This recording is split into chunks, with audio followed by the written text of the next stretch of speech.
Bonjour les parieurs intelligents, bienvenue dans ce nouveau podcast du blog Paris Rentable. Je suis amateur de paris sportifs et je partage avec vous tout ce que j'apprends pour devenir un parieur rentable et gagnant. Dans cet épisode, nous allons voir comment prédire simplement le score d'un match.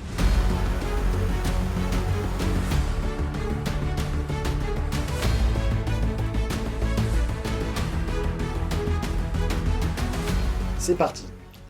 Tout commence comme un problème de maths. Imagine, tu es assis un samedi soir devant ton ordi, les stats sous les yeux. Lyon joue contre Strasbourg demain. Tu as lu les dernières analyses, tu connais les résultats récents et tu te dis, si Lyon a battu Marseille 1-0 et Strasbourg a perdu à Monaco 3-2, alors logiquement, Lyon devrait gagner 2-1. C'est là que tout commence. Tu es en train de faire ce que font tous les parieurs intelligents au départ. Tu essaies de trouver une logique dans le chaos du football. Tu veux transformer un jeu d'émotion en un problème rationnel, presque comme un exercice de maths. Et c'est une excellente idée. Mais voilà le piège. Le foot ne suit pas les équations simples. Tu peux avoir tout bon sur le papier et voir ton score voler en éclats à cause d'un poteau, d'un penalty imaginaire ou d'un gardien en feu. Pourtant, certains parviennent à s'en rapprocher. Pas à 100%. Mais suffisamment souvent pour gagner à long terme. Comment font-ils ? Ils ne cherchent pas à deviner le score, ils apprennent à le modéliser.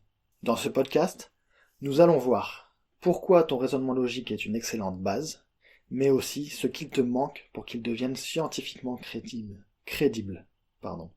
Et surtout, comment toi aussi tu peux t'en servir pour prédire les scores plus souvent que les autres. Le piège de la logique trop simple. On l'a tous fait. On regarde les résultats récents et on tente de créer une sorte de chaîne logique.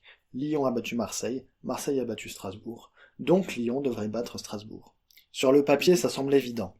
Mais en réalité, cette logique ne fonctionne presque jamais dans le football. Les chercheurs appellent ça l'erreur de transitivité.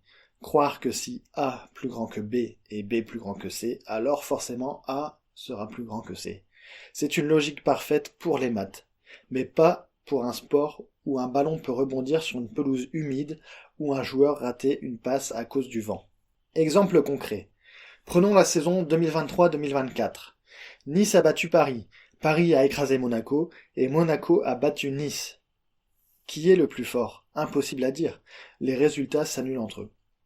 C'est exactement ce que montre une étude menée par Michael Lopez à Harvard en 2019. Dans les sports collectifs, moins de 35% des résultats suivent une logique transitive.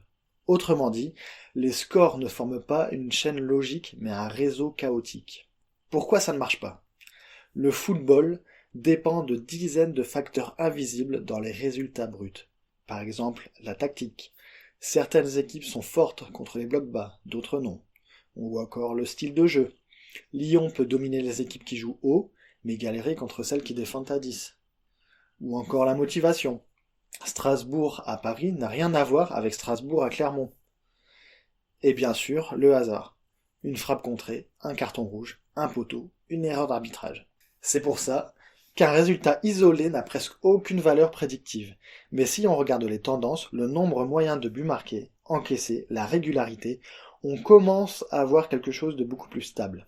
C'est ce que les statisticiens appellent une loi des grands nombres. Plus tu as de données, plus la moyenne devient fiable. Et c'est exactement là que commence la vraie prédiction. Ce que la science dit sur la prédiction des scores. Le football paraît imprévisible, et c'est vrai à court terme. Mais quand on prend du recul, les chercheurs ont découvert quelque chose de fascinant. Les buts suivent des lois statistiques.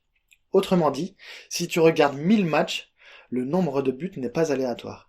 Il suit une distribution bien connue en mathématiques, la loi de Poisson. Une des premières études célèbres sur ce sujet date de 1982. Il a montré qu'on pouvait estimer le score d'un match en combinant la force offensive de l'équipe à domicile, la force défensive de l'adversaire et l'avantage du terrain. Exemple concret. Lyon marque en moyenne 1,6 buts par match à domicile. Strasbourg encaisse 1,8 buts par match à l'extérieur. Bien sûr, c'est des exemples, ce n'est pas la réalité du moment. Mais si tu combines ces données, tu peux estimer que Lyon marquera environ 1,7 buts en moyenne dans ce match. C'est déjà bien plus précis que de se baser sur une simple impression. Je vais t'expliquer le modèle de Poisson autrement et simplement. La loi de Poisson permet de calculer la probabilité qu'une équipe marque 0, 1, 2, 3 buts, etc. à partir de la moyenne de buts qu'elle a marqué déjà. Pas besoin de formule compliquée. Imagine que tu dises Lyon marque en général 1,7 buts à domicile. Le modèle te dit alors 0 but, 18% de chance. 1 but, 31%. 2 buts, 26%. 3 buts ou plus, 25%. Tu fais pareil pour Strasbourg. Tu combines les deux probabilités et tu obtiens les chances de chaque score exact. 1-0, 12%, 2-1, 10%, 1-1, 9%, 0-0, 8%, et ainsi de suite. Je pense que c'est comme ça que les bookmakers calculent leurs cotes, avec des ajustements selon les blessures, la météo ou la forme du moment. La force des statistiques, les tendances cachées. Une autre étude célèbre a affiné le modèle de Maher en intégrant la forme récente et les scores faibles, plus fréquents que prévu. Résultat, leurs prévisions étaient assez bonnes pour battre les cotes des bookmakers sur certains marchés précis. Aujourd'hui, les data analystes utilisent des expected goals, une stat encore plus fine. Les XG mesurent la qualité réelle des occasions créées. Sur une saison entière, une équipe marque généralement autant de buts qu'elle a d'expected goals cumulés. Autrement dit, les XG permettent de savoir si une équipe mérite vraiment ses résultats ou pas, ou si le gardien a été meilleur que la moyenne des autres gardiens. Ce qu'on peut en retenir. Les modèles mathématiques ne prédisent pas le score parfait, mais ils donnent une probabilité réaliste pour chaque score. À long terme, raisonner comme un statisticien te permet de repérer les valeurs cachées, les cas où les bookmakers sous-estiment une équipe. Et c'est à partir de là que le parieur peut devenir rentable, pas en trouvant le bon score à chaque fois, mais en trouvant les scores sous-cotés. La méthode logique plus chiffres. Ceux qui parient avec le cœur. Par exemple, je sens que ça va faire 2-1, je sens que cette équipe ne peut pas perdre. Et, dans l'autre camp, ceux qui parient avec les stats. La vérité, c'est que les meilleurs font les deux. Ils combinent l'intuition logique, donc ce qu'on fait naturellement, avec les chiffres pour tester cette intuition. C'est ce qu'on appelle une approche semi-scientifique, simple, mais fondée sur la réalité. Pour vous expliquer simplement, je vais vous donner quelques étapes pour comprendre ça. Étape numéro 1, comprendre les tendances réelles. Avant de parler de chiffres, il faut savoir quoi regarder. Les meilleurs indicateurs de performance sont buts marqués et encaissés à domicile et à l'extérieur. C'est souvent très différent, à domicile ou à l'extérieur. La forme récente, donc sur les 5 derniers matchs par exemple. Le style de jeu. Une équipe qui attaque beaucoup ne réagit pas pareil face à une équipe qui bétonne. Et dernier point, motivation et contexte. Match décisif, fatigue, absent, météo, etc. Par exemple, dans notre match Lyon-Strasbourg, si Lyon marque souvent à domicile, 1,5 buts en moyenne, et Strasbourg encaisse souvent 1,8 buts en moyenne, la logique dit Lyon marquera probablement entre 1 et 2 buts, le plus souvent, ou alors 3 ou 0 plus rarement. Tu as déjà une plage réaliste, bien plus utile qu'un simple 2-1 au feeling. Étape 2 pour analyser ton match. Quantifier avec les statistiques. Une fois tes tendances repérées, tu leur donnes des valeurs moyennes. Lyon, 1,6 buts marqués par match à domicile. Strasbourg, 1,8 buts encaissés par match à l'extérieur. Strasbourg, 1,1 but marqué par match à l'extérieur. Et Lyon, 1 but encaissé par match à domicile. En moyenne, Lyon marquera donc 1,6 plus 1,8 sur 2 égale 1,7 buts attendus. Et Strasbourg, 1,1 plus 1 sur 2 égale 1 but attendu. Donc, le scénario moyen pour ce match serait 1,7 à 1, soit un score le plus probable autour de 2-1 ou 1-1 selon la variance du match. Mais bien sûr, ce n'est pas une science exacte, c'est ce qui va se passer dans la majorité des cas. C'est pour ça qu'on va passer à la troisième étape, une fois qu'on a estimé les probabilités de score. Une fois ces moyennes calculées, on peut estimer les scores les plus probables. Grâce à la loi de Poisson, cela donne un tableau du genre 1-0, 12%, 2-1, 10%, 1-1, 9%, etc. Même si aucun des scores n'a plus de 12% de chance de se produire, ensemble ils forment une carte de lecture du match. Tu ne cherches pas à deviner, tu évalues.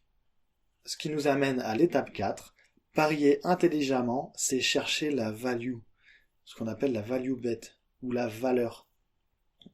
Maintenant que tu connais les probabilités réelles, tu peux comparer avec les codes des bookmakers, et pas avant.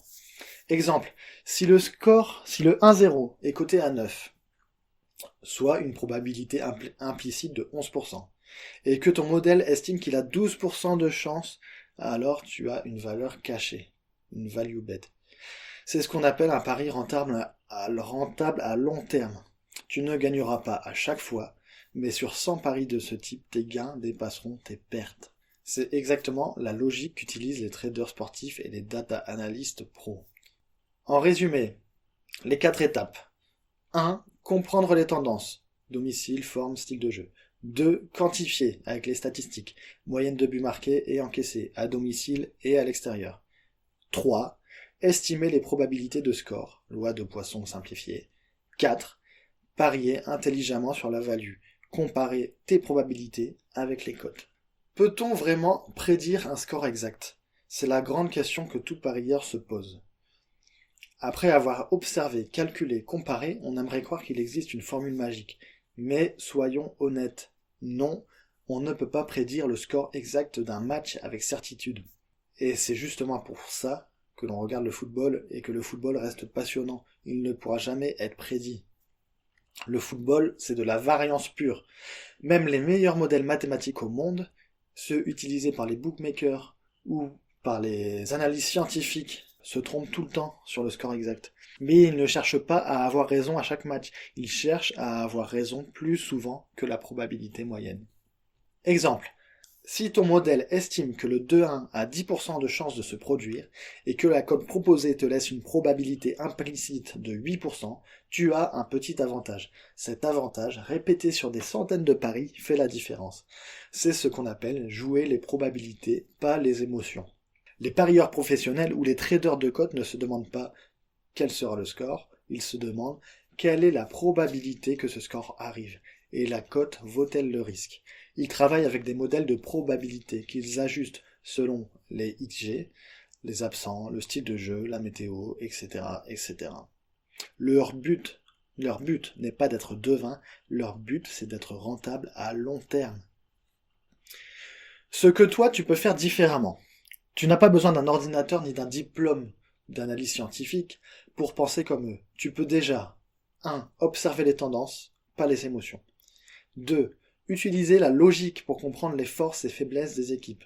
3. Appuyer cette logique sur des chiffres simples, moyenne, expected goals, probabilité, etc. 4. Comparer avec les cotes pour repérer les erreurs du marché. Petit à petit, tu ne verras plus les matchs comme des devinettes, mais comme des scénarios probables. Et c'est là que ton raisonnement devient rentable. Conclusion. Tu l'auras compris, personne, pas même les algorithmes les plus puissants, ne peut prédire à coup sûr le score exact d'un match. Mais ceux qui gagnent à long terme ne cherchent pas à deviner, ils cherchent à raisonner mieux que les autres. Ils comprennent que chaque score est une probabilité, pas une vérité. Ils savent que le secret n'est pas de trouver le bon pari, mais de répéter les bons raisonnements jusqu'à ce que les statistiques tournent en leur faveur. Et c'est ça qu'il faut faire. Dès ton prochain pari, commence petit, analyse les tendances, note tes résultats et surtout, sois curieux. Chaque match est une donnée de plus dans ton apprentissage. Je vous invite maintenant, pour continuer et pour découvrir d'autres articles écrits où vous pourrez vraiment apprendre en détail avec un visuel sous vos yeux, je vous conseille d'aller sur le site paris-rentable.com, et vous pourrez même y télécharger un calculateur de cotes et un guide que j'ai créé qui s'appelle « De parieur chanceux à stratège rentable, la méthode visuelle qui change tout », où vous apprendrez à comprendre le fonctionnement des cotes, calculer votre mise idéale pour maximiser vos gains, et vous aurez dedans en téléchargement gratuit un calculateur de cotes clé en main offert, prêt à être utilisé pour tous vos paris. Voilà, je vous dis merci de m'avoir écouté. Les podcasts sont tout nouveaux pour moi, soyez indulgents. Merci de donner votre avis, de me suivre, de mettre des commentaires et surtout, rendez-vous sur parisrentable.com. À bientôt, à la prochaine.